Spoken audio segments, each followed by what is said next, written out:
Bismillahirrahmanirrahim. Assalamualaikum warahmatullahi wabarakatuh.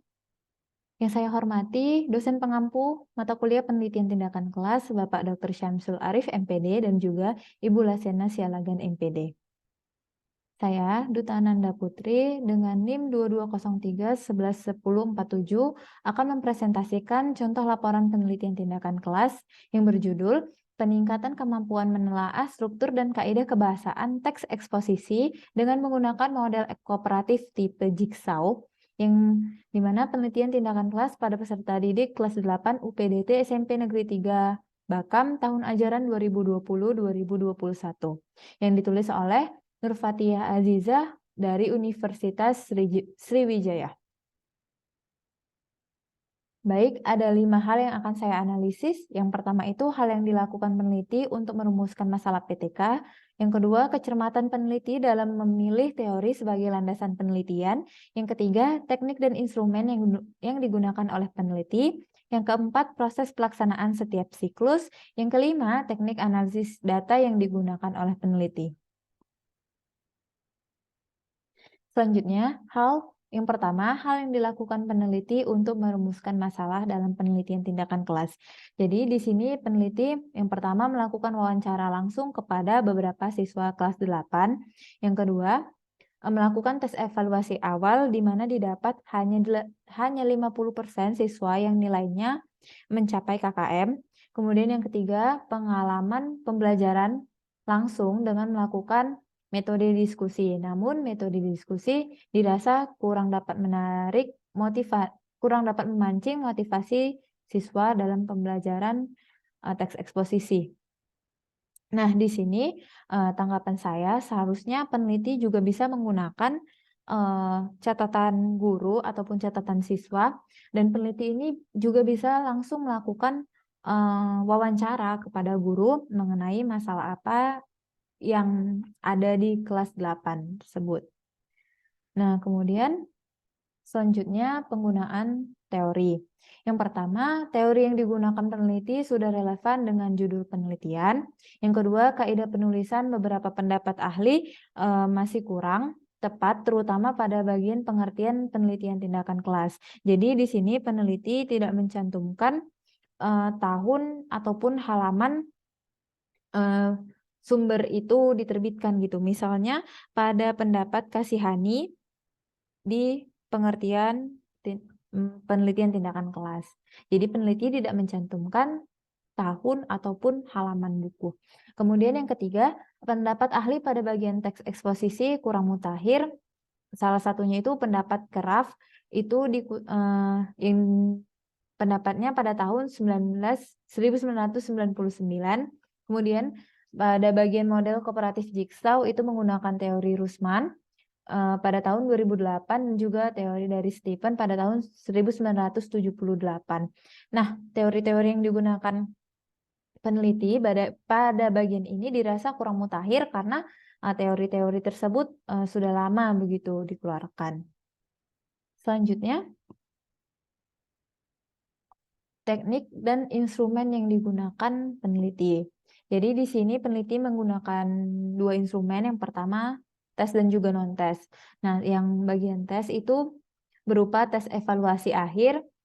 Bisa dilihat pada tabel 1 itu ada rubrik penilaian menelaah struktur dan kaidah kebahasaan teks eksposisi. Jadi, pada tes evaluasi akhir ini peneliti membuat 2 soal esai, di mana satu soal itu bernilai 50. Nah, menurut rubrik penilaian, aspek yang dinilai itu yang pertama menemukan struktur teks eksposisi dengan deskripsi, menemukan struktur teks eksposisi dengan tepat, itu skornya 36-50. Jika kurang tepat, skornya 21-35. Jika tidak tepat, skornya hanya 1-20. Kemudian aspek yang dinilai yang kedua yaitu menganalisis unsur kebahasaan teks eksposisi. Dengan deskripsi, menganalisis unsur kebahasaan, kata-kata teknis istilah, konjungsi kausalitas, kata yang menunjukkan hubungan perbandingan, kata-kata persuasif dengan tepat. Nah, jika tepat itu skornya 36-50. Jika kurang tepat skornya 21-35 dan jika tidak tepat skornya hanya 1-20. Nah, skor maksimum itu 100, di mana dua soal ini, di mana satu soal nilai maksimumnya 50. Kemudian yang kedua, menggunakan instrumen non-tes itu ada yang pertama, teknik observasi dengan alat lembar observasi. Dapat dilihat pada tabel 3, pedoman observasi siklus. Itu berisi nama siswa, aspek perilaku yang dinilai. Dan perilaku yang dinilai itu ada BS, DS, AK, dan SN. Dengan BS itu bekerja sama, DS disiplin, AK aktif, dan juga SN santun. Kemudian di sini ada catatan di mana aspek perilaku dinilai dengan kriteria 86 sampai 100 itu dinilai sangat baik, 66 sampai 85 dinilai baik, 50 sampai 65 dinilai cukup. Nah, skor maksimal didapat dari jumlah sikap yang dinilai dikalikan dengan kriteria, atau 100 dikali 4 dengan skor maksimal 400. Kemudian yang ketiga, skor sikap diperoleh dari skor yang diperoleh per skor maksimal dikali 100. Nah, kemudian peneliti juga melakukan wawancara langsung kepada siswa dengan 6 pertanyaan, di mana pertanyaan-pertanyaan tersebut diantaranya, kesulitan apa yang Ananda alami dalam pembelajaran menemukan struktur dan kaidah kebahasaan teks eksposisi? Menurut Ananda, apakah strategi pembelajaran yang dilakukan guru sudah tepat? Kemudian apakah media pembelajaran yang digunakan guru sudah menarik? Kemudian metode pembelajaran yang digunakan guru apakah membantu atau tidak? Kemudian harapan Ananda dalam meningkatkan pembelajaran menemukan struktur dan kaidah kebahasaan teks eksposisi. Kemudian, apakah Ananda sudah terampil dalam mempresentasikan hasil diskusi perwakilan kelompok karena menggunakan tipe jigsaw. Kemudian selanjutnya, pelaksanaan per siklus. Jadi di sini saya saya buat dalam bentuk tabel. Perencanaan pada siklus pertama itu menyusun RPP, menyiapkan LKPD, lembar observasi guru, dan juga tes.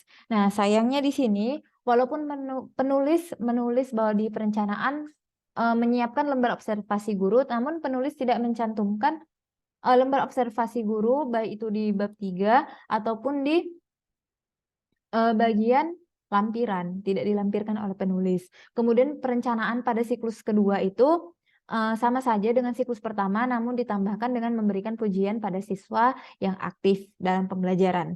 Kemudian di siklus ketiga itu bagian perencanaan sama saja dengan siklus pertama dan kedua. Kemudian bagian pelaksanaan pada siklus pertama, siswa dibagi menjadi 5 kelompok dan pembelajaran itu dilaksanakan secara daring. Sedangkan pada siklus kedua, siswa dibagi menjadi 4 kelompok, hanya menelaah kaidah kebahasaan, dan 90% siswa sudah menyimak guru. Mengapa hal ini bisa terjadi? Dikarenakan pada siklus kedua pelaksanaan dilaksanakan langsung di kelas. Kemudian kenapa hanya menelaah kaidah kebahasaan? Karena pada siklus pertama struktur dari teks eksposisi sudah dianggap selesai karena rata-rata hasil tes siswa sudah mencapai KKM. Kemudian pelaksanaan pada siklus ketiga, pembagian kelompok sama seperti siklus kedua menjadi 4 kelompok.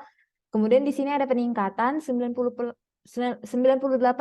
siswa sudah mulai menyimak guru. Kemudian guru juga memberikan pujian kepada siswa yang aktif. Nah, bagian refleksi, siklus pertama, dari hasil tes didapat bahwa 50% siswa belum tuntas, nilainya belum mencapai KKM. Kemudian pada hasil non-tes 43% belum tuntas dan belum maksimal dalam berdiskusi, kemudian kurang aktif bertanya. Refleksi pada siklus kedua, hasil tes meningkat sebanyak 35,72% dan hasil non-tes meningkat sebanyak 43%. Siswa di siklus kedua mulai aktif berdiskusi dan berkolaborasi dengan kelompok karena pembelajaran dilakukan secara langsung di dalam kelas. Kemudian, refleksi pada siklus ketiga, hasil tes meningkat sebanyak 14,28% sehingga menjadi 100%, hasil non-tes mencapai 100%. Kemudian, hal ini disebabkan karena siswa sudah merespon dengan baik saat pembelajaran. Nah, pada bagian pelaksanaan per siklus ini, tanggapan saya pada bagian perencanaan, pada siklus kedua bagian perencanaan ditambah memberikan pujian pada siswa yang aktif. Nah, menurut saya pujian pada siswa yang aktif ini seharusnya dilaksanakan pada saat tahap pelaksanaan, karena percuma saja jika direncanakan namun tidak dilaksanakan. Nah, selanjutnya teknik analisis data yang digunakan oleh peneliti. Jadi teknik analisis data yang digunakan oleh peneliti adalah kuantitatif, di mana peneliti tidak terlibat dan hanya bertindak sebagai pengamat dalam penelitian tindakan kelas. Nah, dapat dilihat pada tabel 2 di kategori nilai itu. Yang pertama, dari hasil tes, kategori sangat baik itu dengan nilai 86 sampai 100. Kemudian yang kedua, kategori baik, nilai 66 sampai 85. Yang ketiga, kategori cukup, nilai 50 sampai 65 dengan KKM di sekolah tersebut adalah 70.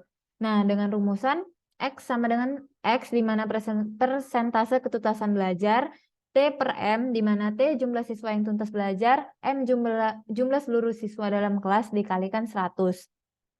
Nah, kemudian hasilnya dapat dilihat pada tabel 4.15 perbandingan ketuntasan belajar siswa pada ketiga siklus. Yang pertama, pada siklus pertama itu yang tuntas hanya 50%, kemudian terjadi penaikan pada siklus kedua yang tuntas 85,72%, dan terjadi kenaikan pada siklus ketiga yang tuntas itu 100% dengan skor rata-rata hasil tes siswa itu dengan skor 100.